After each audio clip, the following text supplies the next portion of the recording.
Too often we hear that children attending schools in underserved communities not only lack resources, but don't have the parental involvement they need to succeed. One man is on a national mission to try and change that. Byron Garrett is the founder and chairman of the National Family Engagement Alliance. Welcome to you. Thanks for being with us today. Thanks so much. Glad to be here today. So tell me, what is the National Family Education Alliance? So the National Family Engagement Alliance, or NFIA as we call it for short, was really designed and born over a year ago with the purpose of providing resources and tools to meet the needs of families across the country that otherwise go underrepresented. So what you find is that the research is very clear that family engagement is the leading indicator of academic achievement. But when you get into low-income communities and those that are incredibly diverse from an ethnicity perspective, you find that the levels of family engagement are not as high as they should be. And why is that, from your experience? I think there are a series of factors, whether it's an immigrant population. If you talk with Hispanic or Latino families, I lived in Arizona for over a decade. As a school principal, you would quickly find the notion of coming to a PTA meeting or coming to the school site was offensive to them. They actually wanted to do things that were more community-based, so possibly having an activity at the church. Or even if you look at African-American families, the whole restructuring of the family dynamic in this day and age, time is a pressing issue, and it's one of those that folks have to strategically think about. How do I spend time in the best way to improve the academic life of my student? Okay. You know, I'm hearing, I grew up in a predominantly African-American community.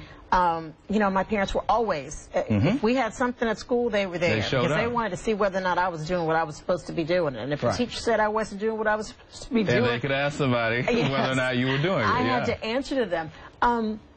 Have we just lost that sort of, that mindset? Or I think a couple things have happened. So one, you find that the traditional family structure doesn't exist as it used to. So I grew up in a two-parent household. My mom would spend time to come to campus. My dad was at time. But now you look at families that are going back to school. Parents are working multiple jobs. And so the availability within the traditional school day just doesn't suit most working schedules in this day and age. But one of the things we found as of late out of a study University of Chicago shows meaningful family engagement isn't about can you spend time on campus and in class. It's about what do you do beyond the bell with your child when they're home with you, whether it's during the summer or in the evenings, making constructive usage of that time. And that is really what your organization is focused on. I mean, sort of meeting people where they are. It is, and so you've got to take the concept and you hear me say family engagement and not parental involvement, right? So the notion of recognizing that the extended family is directly engaged in raising and being responsible for the welfare and well-being of children. So you've got to figure out in this day and age, if you're a school district, a school principal, an educator,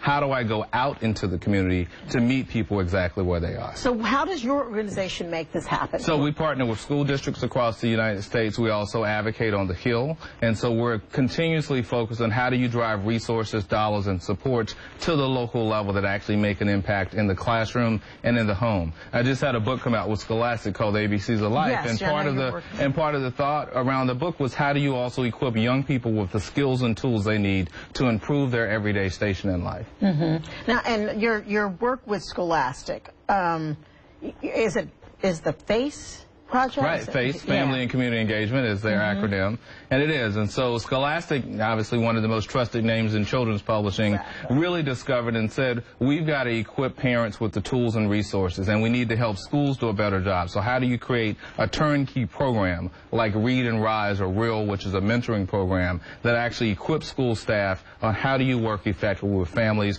whether that's on campus, or could be in an after-school program, or it could be at a local faith-based organization. Now, I know one of the programs, just in the reading about you and your organization and what you're doing with Scholastic, is sort of making sure that kids, you know, have the tools and books they need in that interim between when school ends and early summer. We call it the summer slide or summer learning loss. And so right now you find kids are getting out across the country, and in low-income communities especially, it is critical that parents and community members recognize the need to keep young people on track, to continue to spur their academic thinking, to have them reading throughout the summer so that we can prevent what's called the summer learning loss. You find that students can end up 3 to 4 months behind if they have not maintained some level of academic schedule and continuity.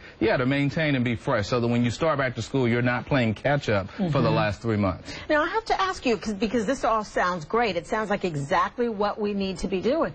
But do you find that you meet that you ever meet resistance? Because it really does require on the part of family members, some changes on their part as well, and a real commitment, not just to the student that's in the classroom. Right.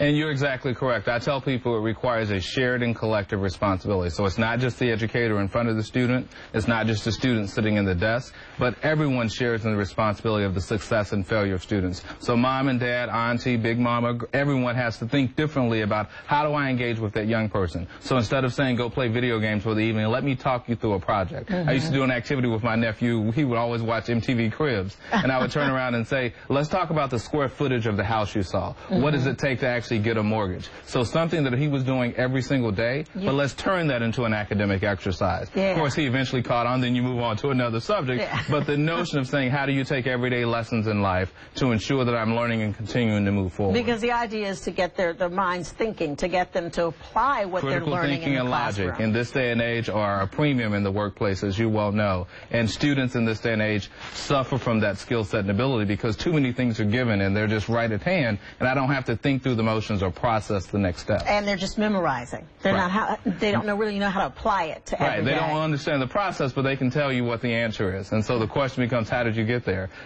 Go ahead. So if somebody wants to find out more about your organization, perhaps get involved and maybe get it in their community, in their neighborhood, in their church, where do they need to go to find? I tell folks to go to the website, to go to abcsoflife.org. We have an entire character education-based program that comes out this fall that accompanies the book. My favorite, folks always say, well, what's your favorite letter that makes sense to folks? X, which is you've got 24 hours in a day to mind your business. So you've got 12 hours to take care of your business, 12 hours to mind yours, 0 time for anybody else's business. So X-ray your own life for improvement. So those strategies you'll find on the site, as well as how can we help you develop a program that makes sense for your organization. And you're passionate about it, I can tell. Oh, without a doubt. You're passionate. Thank you so much for being with us. Best of luck. And I got a feeling that you're going to have some people log on to that and find out about it. We're because excited. It sounds like it's easy for us to do. It's just easy, but it does require consistency, and you have to be willing to make the effort. Okay, but it makes a difference. Yes, it does, without question. All right. Thank you very much. Thank you. Next, do you sometimes feel like your child looks at you like you're an ATM machine? Our next guest has some free advice about financial literacy for both parents and child.